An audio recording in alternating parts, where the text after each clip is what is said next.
اور آپ کا یہاں پر تشریف لانا ہم سب کے لیے باعث عزت ہے۔ کے پی پاکستان کا خوبصورت علاقہ ہے جہاں پر بڑے غیور ہمارے پشتون بھائی رہتے ہیں، بہت بہادر اور عزت اور احترام کرنا جانتے ہیں، اور وطن کے لیے اپنی جانیں قربان کرنے سے کبھی نہیں پیچھے ہٹے۔ تاریخ گواہ ہے۔ افغان وار کے نتیجے میں جو کچھ ہوا وہ آپ کے سامنے ہے، تاریخ کا حصہ ہے، لیکن یہ بتانا ضروری ہے کہ تقریباً 40 لاکھ افغان بھائی اور بہن ہجرت کر کے پاکستان آئے، تو سب سے زیادہ تعداد وہ ہمارے کے پی صوبے میں تھی، اور آپ نے ان کی دل سے آپ نے ان کی خاطر مدارت کی، مہمان نوازی کی، اور ان کو ایک خاندان کی طرح آپ نے اپنے ساتھ رکھا۔ جب جنگ ہوئی تو 40 لاکھ افراد کو ان کی مہمان نوازی کرنا یہ کوئی معمولی بات نہیں تھی، لیکن یہ ہمارا فرض تھا بطور مسلمان کے، بطور ایک ہمسائے کے۔ اس کے نتیجے میں پاکستان کو کیا ملا؟ Kalashnikov of culture. یہ بات بڑھتے بڑھتے دہشت گردی کی طرف گئی، اور پاکستان کے اندر دہشت گردی نے سر اٹھایا، اور ان سالوں میں ہزاروں بے گناہ پاکستانی شہید ہوئے، مائیں اپنے بچوں سے بچھڑ گئیں، بہنیں اپنے بھائیوں سے بچھڑ گئیں۔ تو یہ وہ حالات ہیں جس کا مختصر وقت میں احاطہ کرنا ممکن نہیں۔ مورخ فیصلہ کرے گا کہ وہ فیصلہ صحیح تھا یا غلط تھا، لیکن اس کے بے پناہ منفی اثرات ہمارے معاشرے کے اوپر قائم ہوئے، اور پھر اس دہشت گردی کے مقابلے کے لیے پھر کے پی فرنٹ لائن سٹیٹ تھا، رہا ہے، اور کے پی کے اندر سیاسی گھرانوں نے قربانیاں دیں، وہاں پر police, law enforcing agencies, doctors, engineers, students, سب نے قربانیاں دیں، اور اس طرح کے پی کی قربانیاں رنگ لائیں، اور 2018 میں دہشت گردی کا مکمل طور پر صفایا ہو گیا۔ اور اس بات کا سب کو اندازہ تھا کہ یہ بہت عظیم قربانیوں کے نتیجے میں یہ دہشت گردی کا خاتمہ ہوا ہے، اور اے پی ایس کا واقعہ، دلخراش واقعہ آپ سب کو یاد ہے۔ تو یہ ایک اجتماعی فیصلہ تھا، اور خاص طور پر اے پی ایس کے واقعے کے بعد افواج پاکستان اور پولیٹیکل گورنمنٹ، جس کو اس وقت میاں نواز شریف ہیڈ کر رہے تھے، ایک فیصلہ طے پایا کہ there is going to be no good bad Taliban, سب برابر ہیں۔ اور آج دیکھ لیں کہ گڈ اور بیڈ میں کوئی تمیز نہیں ہے۔ اس حوالے سے پاکستان کے 1 لاکھ افراد شہید ہوئے، جن میں افواج پاکستان کے افسر، سپاہی شہید ہوئے، پولیس کے، رینجرز کے، عام شہری، اور ان کے خون سے دہشت گردی کا خاتمہ ہوا۔ لیکن 2018 کے بعد پھر وہ کیا وجہ ہے کہ یہ اس ناسور نے دوبارہ سر اٹھایا؟ یہ سوال، یہ چپتا سوال ہے جس کا جواب ہمیں اچھی طرح علم ہے۔ تفصیل میں جائے بغیر میں سمجھتا ہوں کہ یہ فاش غلطی اس وقت کی گئی، اور پھر سوات سے سینکڑوں دہشت گردوں کو رہا کیا گیا، اور افغانستان سے ہزاروں لوگوں کو کہا کہ آپ آئیں اور آ کے پاکستان میں رہیں۔ اور یہ ہے وہ بڑی وجہ کہ دوبارہ دہشت گردی نے پاکستان میں سر اٹھایا.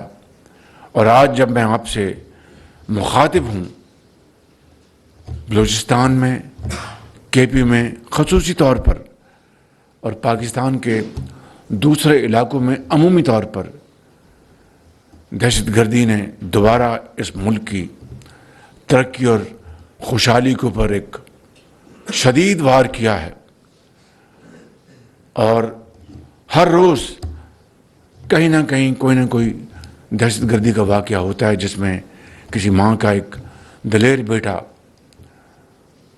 اپنے بچوں کو خدا حافظ کہہ کر وہ محاذ پر جاتا ہے اور دہشت گردوں کا مقابلہ کرتے ہوئے وہ شہادت کا جام نوش کرتا ہے. اپنے بچوں کو تو وہ یتیم کر گیا، لیکن قوم کے ہزاروں لاکھوں بچوں کو یتیم ہونے سے بچا گیا. اس سے بڑی کوئی اور قربانی کی تعریف نہیں ہو سکتی. میں سمجھتا ہوں کہ اس قربانی کی جتنی بھی عزت اور احترام کیا جائے وہ کم ہے. لیکن آج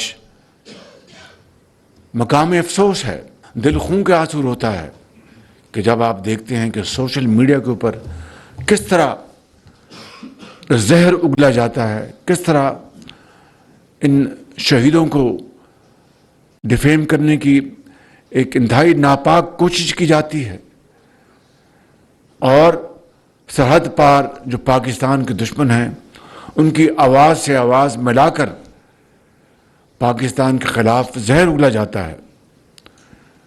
تو میں سمجھتا ہوں کہ آج یہ وہ وقت ہے کہ ہمیں اس کا بھرپور جائزہ لینا ہوگا، اور یہ تمام خارجی پاکستان کے اندر اور باہر جو پاکستان کے دشمن ہیں ان کا مکمل طور پر جب تک کلا کما نہیں ہو جاتا یہ قوم چین سے نہیں بیٹھے گی. آپ کو علم ہے کہ 2010 کے NFC ایوارڈ میں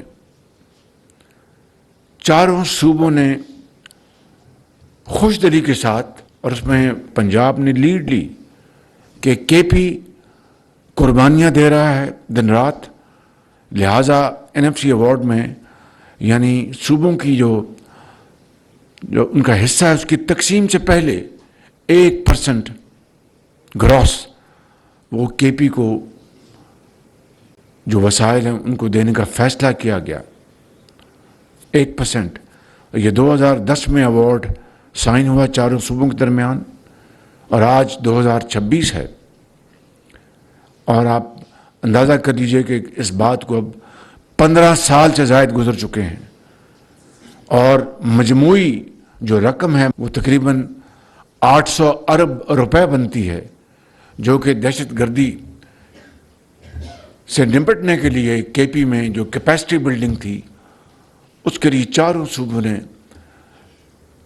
اپنی خوشی سے کنٹریبیوٹ کی اتنی بڑی رقم، اور جو ہنوز جاری ہے. اسی طریقے سے آپ دیکھیں کہ بلوچستان کے لیے بھی NFC ایوارڈ 2010 میں 100% ان کے جو وسائل کی اس میں اضافہ کیا گیا. اس میں بھی چاروں صوبوں میں سے پنجاب نے اپنا حصہ کاٹ کر بلوچستان کے لیے کام کیا. میں کہنا ہی چاہتا ہوں یہ کوئی بڑائی کی بات نہیں، نہ کوئی احسان ہے. پنجاب اگر ترقی کرتا ہے اور باقی صوبے ترقی نہیں کرتے تو یہ پاکستان کی ترقی نہیں ہے. پاکستان کی ترقی تبھی ہوگی کہ چاروں صوبے اس ترقی کی دوڑ میں برابر کے شریک ہوں. یہ میرا جزو ایمان ہے، اور میں سمجھتا ہوں کہ اس کو پوری پاکستانی قوم اور یہ موجودہ حکومت مکمل طور پر شیئر کرتی ہے. یہی وجہ ہے کہ آج بلوچستان میں وہ جو خونی سڑک ہے جو کراچی سے شروع ہوتی ہے اور چمن تک جاتی ہے 850 کلومیٹر، اس کے لیے 400 ارب روپے مختص کیے گئے. بلوچستان کے ان کا اپنا جو حصہ ہے، فنڈ ہے، اس میں سے ایک دھیلا بھی ان سے کنٹریبیوٹ کرنے کے لیے نہیں کہا گیا. ابھی بلوچستان میں ذمہ داروں کے لیے سولر پینلز کا ایک پروگرام مکمل ہوا ہے. جس میں 75 ارب روپے لگے، اس میں 50 ارب روپے وفاق نے دیے، اور آج الحمدللہ وہ ذمہ دار جو ہیں بہت خوش ہیں اور وہ ٹیوب ویلز ان کے چل رہے ہیں۔ اسی طریقے سے آزاد کشمیر گلگت بلتستان میں دانش اسکولوں کا جال بچھایا جا رہا ہے۔ پورے پاکستان میں وفاق کی طرف سے جو ہمارے ہائی اچیورز ہیں، آؤٹ اسٹینڈنگ ہمارے اسٹوڈنٹس، جو ان کی پرفارمنس ان کے میٹرک کے امتحان میں یا اوپر کے جو کلاسز ہیں اے گریڈ لیتے ہیں، A+، ان کو میرٹ کی بنیاد پر لیپ ٹاپ دیا جاتا ہے تاکہ ان کی حوصلہ افزائی ہو۔ اسی طریقے سے پنجاب میں جو ہم نے پنجاب ایجوکیشن انڈاؤمنٹ فنڈ شروع کیا تھا، جس سے لاکھوں بچے اور بچیاں صرف پنجاب کے نہیں بلکہ باقی صوبوں کا بھی میں نے کوٹا بطور خادم پنجاب کا رکھا تھا، وہ بھی اس سے فیض یاب ہوتے تھے میرٹ کی بنیاد پر۔ آج ہزاروں لاکھوں بچے اور بچیاں ڈاکٹرز انجینئرز بن چکے ہیں۔ اب یہ پاکستان ایجوکیشن انڈاؤمنٹ فنڈ بن چکا ہے جو کہ چاروں صوبوں کو بچوں اور بچیوں کو ان کی میرٹ کی بنیاد پر ان کو وظائف دیتا ہے۔ ابھی حالیہ مہینوں میں 1000 بچے اور بچیاں فریش ایگریکلچر گریجویٹس ان کو چین بھجوایا وفاق نے، جدید زراعت کے میدان میں جدید علوم کی تربیت کے لیے، اور وہ الحمدللہ چین کی اعلیٰ ترین یونیورسٹیوں میں وہ ٹریننگ لے کے واپس آ چکے ہیں، بلوچستان سے، سندھ سے، KP سے، پنجاب سے، آزاد کشمیر سے، گلگت بلتستان سے۔ اب وہ میدانوں اور کھلیانوں میں جائیں گے اور جا کر وہاں پر فارمرز کے ساتھ مل کر زرعی اجناس اور زرعی پیداوار کو بڑھانے کے لیے اپنا پورا رول ادا کریں گے۔ ختاماً میں یہ کہنا چاہتا ہوں کہ KP 1947 میں ریفرینڈم ہوا اور بڑا زوردار ریفرینڈم ہوا فار اینڈ اگینسٹ، اور KP کے عوام نے اس وقت فرنٹیئر پروونس تھا، انہوں نے دل کھول کر انہوں نے ریفرینڈم میں پاکستان کے حق میں ووٹ دیا۔ یہ KP کے عوام کی عظیم بصیرت تھی، عظیم سوچ تھی کہ حضرت قائد اعظم کو انہوں نے ان کی لیڈرشپ میں ان کے ساتھ پوری طرح کاندھے کے ساتھ کاندھا ملایا،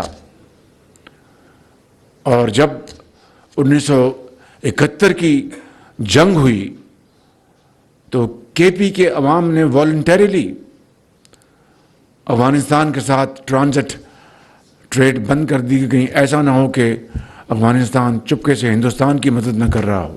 اسی طریقے سے میں سمجھتا ہوں کہ KP کو اللہ تعالیٰ نے بے پناہ معدنیات کی دولت سے نوازا ہے، بے پناہ، اور یہ آپ کا بہت خوبصورت پیارا صوبہ ہے، اور یہ وسائل پاکستان کے عوام اور KP کے عوام کی فلاح اور بہبود کے لیے خرچ ہوں گے۔ میں کسی سیاسی بحث میں جائے بغیر یہ کہنا چاہتا ہوں کہ صرف آپ اندازہ فرمائیں کہ اگر 10 سال کا پچھلے 10 سال کا اگر آپ ایک موازنہ کریں KP کی ترقی اور خوشحالی کا سفر سندھ کے ساتھ، پنجاب کے ساتھ، تو بلوچستان کے ساتھ، تو دودھ کا دودھ اور پانی کا پانی ہو جائے گا۔ میں نے آپ کو بتایا کہ جو NFC ایوارڈ میں وسائل کے حوالے سے چاروں صوبوں کو حتی المقدور انصاف کے مطابق وسائل دیے گئے، لیکن کسی صوبے نے ان وسائل سے اور وقت سے بہت فائدہ اٹھایا اور بھرپور ترقی کی، مگر بعض جگہوں پر، اور KP ان میں شامل ہے، ترقی جو ہونی چاہیے تھی وہ معاف کیجیے نظر نہیں آتی۔ اس کی کیا وجہ ہے؟ یہ بھی ایک چپتا سوال ہے، اور ہمیں اپنے گریبانوں میں جان کر اس کا جواب لینا ہوگا۔ ابھی آپ دیکھیں کہ پچھلے سال 6 مئی کو ہندوستان نے پاکستان کے خلاف جارحیت کی اور 53 بے گناہ پاکستانیوں کو شہید کر دیا۔ الحمدللہ پاکستان نے اپنے دفاع میں فوراً جوابی کارروائی کی اور دشمن کے 7 جہاز گرائے. فیلڈ مارشل سید عاصم منیر کی لیڈرشپ میں افواج پاکستان نے دشمن کو وہ سبق سکھایا کہ وہ قیامت تک اس کو یاد رکھے گا، اور پاکستان کو اللہ تعالیٰ نے وہ عزت عطا فرمائی کہ شاید حالیہ تاریخ میں اس کی کوئی مثال نہیں ملتی. آپ کو تجربہ ہوا ہوگا باہر جانے کا اس جنگ کے بعد، تو آپ نے دیکھا ہوگا سبز پاسپورٹ کو عزت کی نگاہ سے دیکھا جاتا ہے. تو یہ کیا ہے؟ یہ اللہ تعالیٰ کا بے پایاں فضل و کرم اور افواج پاکستان کی جرأت اور دلیری، اور جو عظیم فتح پاکستان کو اللہ تعالیٰ نے عطا فرمائی. اسی طرح ہماری جو معاشی ترقی ہے اس کی طرف ہم مل کر تیزی سے آگے بڑھ رہے ہیں. اور آج جو میکرو اسٹیبلٹی آ چکی ہماری اکنامک کا فیلڈ میں، اب ترقی کی شرح کو آگے تیزی سے بڑھانا ہے، چاہے وہ زراعت ہے، صنعت کاری ہے، تجارت ہے، ایکسپورٹس ہیں، آئی ٹی ہے. تو اس کے لیے ہم پوری طرح تیار ہیں. تو انشاءاللہ وقت دور نہیں کہ ہم محنت، امانت اور دیانت کے ذریعے، ٹیم ورک کے ذریعے، انتھک محنت کے ذریعے پاکستان کو ضرور جلد وہ مقام دلوائیں گے جو اقوام عالم میں اس کا حصہ ہے. انشاءاللہ پاکستان پائندہ باد. Ambassador Amjad Ali Saab. Pakistan has historically, cultural and religious relations with Afghanistan. In this spirit, Pakistan has invariably desired friendly and brotherly relations with Afghanistan. But unfortunately, response from the Afghanistan side, be that the government of Hamid Karzai or Ashraf Ghani or Taliban 1 or Taliban 2, has not been reciprocated in the same spirit. Recent measures like the border closure, expulsion of illegal refugees has further exacerbated the tension. Excellency, in the given circumstances under your leadership, what policy options do we have to reset our relations with Afghanistan for the economic prosperity and benefit of the people on both sides? Thank you. جی بہت شکریہ. جس طرح میں نے اپنی مختصر گفتگو میں جو افغانستان کے حوالے سے جو بات کی ہے اس کو آگے بڑھاتے ہوئے، یہ ہمارا ہمسایہ ملک ہے. We have to live for ever. اور میں ہمیشہ کہتا ہوں what is good for Afghanistan is good for Pakistan and vice versa. لیکن بدقسمتی ہے، چاہے وہ ماضی کی حکومتیں تھیں یا آج کی حکومت ہے، انہوں نے ہماری جو میزبانی کی تو کوئی قدر نہ کی. ہم نے جہاں پر 40 لاکھ افغان یہاں پر موجود تھے، ان کے لیے عالمی امداد بھی ملتی تھی، لیکن پاکستان نے اپنے وسائل بھی ان کے اوپر نچھاور کیے. انہوں نے یہاں پر کاروبار کیے، انہوں نے یہاں پر شادیاں کیں، ان کے بچے اسکولوں میں کالج میں پڑھے، ان کو جابز ملے، ان کی دکانیں کھولیں پشاور میں، لاہور، کراچی. اور پاکستان نے کبھی ان کے اوپر کوئی اعتراض نہیں کیا. لیکن ایک بھائی سے بھائی چارہ کرتا ہے اور باہمی رغبت اور محبت کے تقاضے پورے کرتا ہے اور اس کو احسان نہیں جانتا. ہم بھی یہ کہتے ہیں کہ پاکستان نے افغان بھائیوں کے اوپر کوئی احسان نہیں کیا، ہمارا فرض تھا. لیکن جس طرح وہ ہمیں پے بیک کر رہے ہیں وہ انتہائی قابل افسوس ہے. دوحہ ایگریمنٹ بڑا کلیئر ہے کہ وہ they will rein in terrorist activities in Afghanistan and they will not allow any terrorist group to operate from Afghan territory. لیکن یہاں پر ڈیفنس منسٹر بیٹھے ہیں، یہ ایک سے زیادہ مرتبہ کابل گئے. یہاں پر ڈپٹی پرائم منسٹر بیٹھے ہیں، یہ ایک سے زیادہ مرتبہ کابل گئے، اور دوسرے وفود گئے. ان سے ان کی چین میں ملاقات ہوئی، دوسری جگہوں پر ملاقات ہوئی، لیکن ایک نہیں انہوں نے بات ہماری مانی. پھر جب مجبوراً دن رات وہ ہمارے بھائیوں کو شہید کر رہے تھے، اس دن پر ہم نے ان کو ایک سبق آموز